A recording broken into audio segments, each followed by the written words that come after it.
Good morning students to all of you. Today is day 1 of class 8 of week 3 and we will start from the long question number 5. The British government brought which social changes for the reform of Indian society?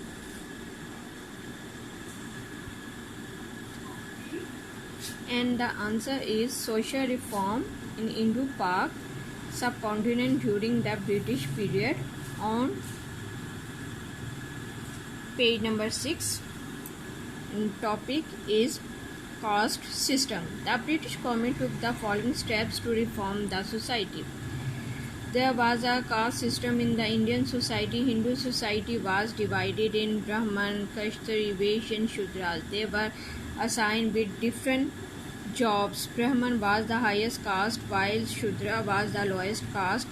British government provided equal opportunities to all through the education and other reforms by which caste system was discouraged and Sardari system was shaken. Women education also brought in social changes and reforms. Prohibition of sati, burning of Hindu widow. Women were looked down upon in the Indian society. In Hinduism, a widow burning herself on the funeral of her husband was known as sati. Sati was prohibited in Sikh religion, but it was practiced in some Sikh families. In 1829, Lord William Bentinck had prohibited sati in Bengal and declared it unlawful. The British government allowed the widows to remarry. However, sati continued religiously and culturally in some factions of Hindu society. The government also prohibited the killing of newborn babies or buying them alive. And number 3 point is underage marriage. Underage marriage of girls was a common practice in India as they were seen to be an economic burden, but the British government made a law under which of marriage was fixed at 14 years for girls and 15 years for boys. Payment of marriage. There was a tradition in India to pay a fixed amount to boys by the parents of girls on the occasion of marriage. This practice created unrest, feuds, and other problems in the Indian society as the parents were worried about their daughters. The British government had abolished this cruel and inhuman tradition. Long question number 5 is end. Thank you.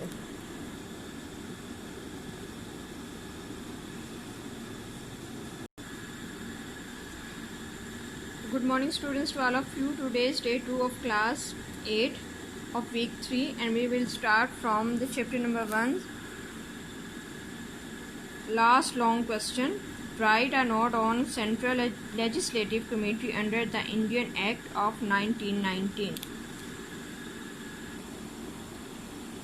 And the answer is on page number 9.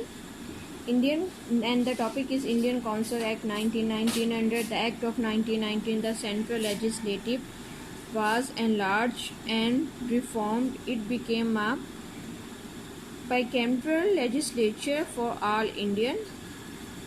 The lower house was the legislative council of 145 members, out of which 104 were elected and 40 were nominated for the tenure of 3 years. The upper house was the Council of States, consisting of 33 elected and 27 nominated members for the tenure of 5 years, and the Executive Council of Governor General was consisting of 6 members, including 3 Indians.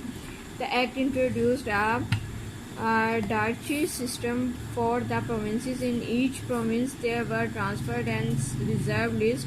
The transfer list included local government, health and education, which were under control of Council of Ministers, while reserve list included Defence, Foreign Affairs, Council of Ministers, while reserve list included Defence, Foreign Affairs and Communication, which remained under control of Viceroy. There would be direct election and an extension of communal franchise to Sikh community. And the long question number Last long question number 6 is end. Thank you.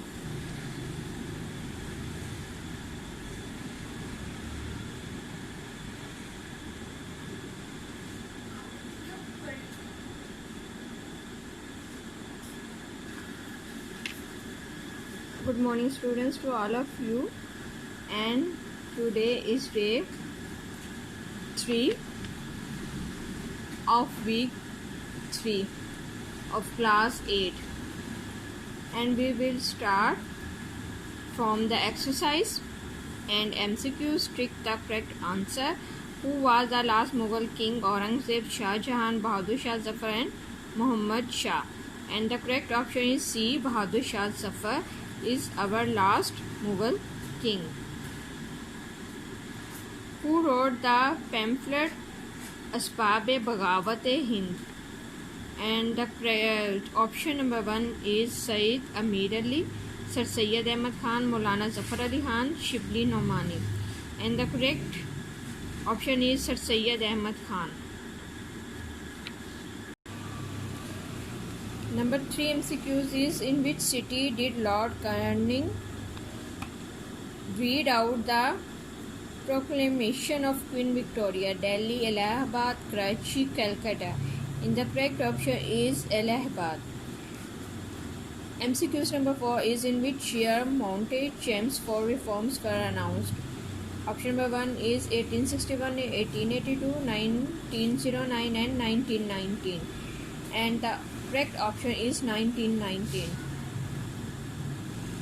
Number 5 MCQs is: under the Indian Act 1909, how many members were included in Executive Council of Governor General?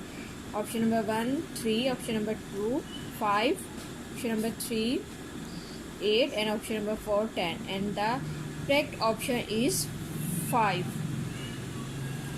Okay, thank you.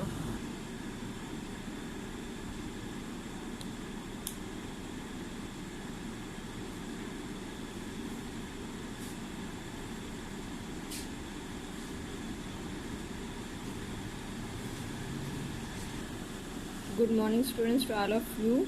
Today is day 4 of week 3 of chapter number 1, and we will start from the exercise. Tick against the right answer and cross against the wrong answer. Number 1, under the Indian Act of 1919 there were 6 members of Executive Council of Governor General. Is true. Number 2, Muslims had ruled subcontinent into Pak more than 1000 years. Is false. Number 3, the War of Independence was fought in 1947. Is cross. And number 4, Lord Macaulay had replaced Persian by Sanskrit. Is true. Is false. The British had issued the colonial economic policy. Number 5 is true. Thank you.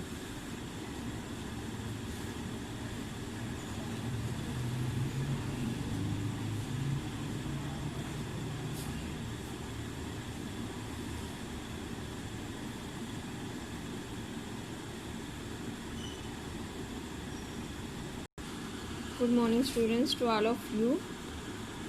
Today is day 5 of class 8 SST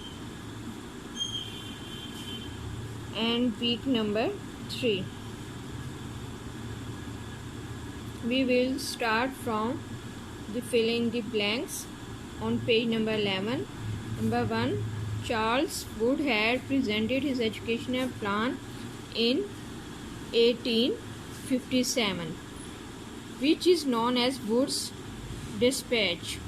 Number 2, filling the blank is: under Indian Act of 1919, Sikhs were granted separate electorate. Number 3, the Mughal Emperor Shah Jahan awarded many concessions to East India Company. And number 4, on page number 12, number 4, filling the blank is: under Indian Act of 1919, the Executive Council was composed of two houses. And number 5, filling the blank, is after the War of Independence of 1857, British became rulers of whole subcontinent. Okay, thank you.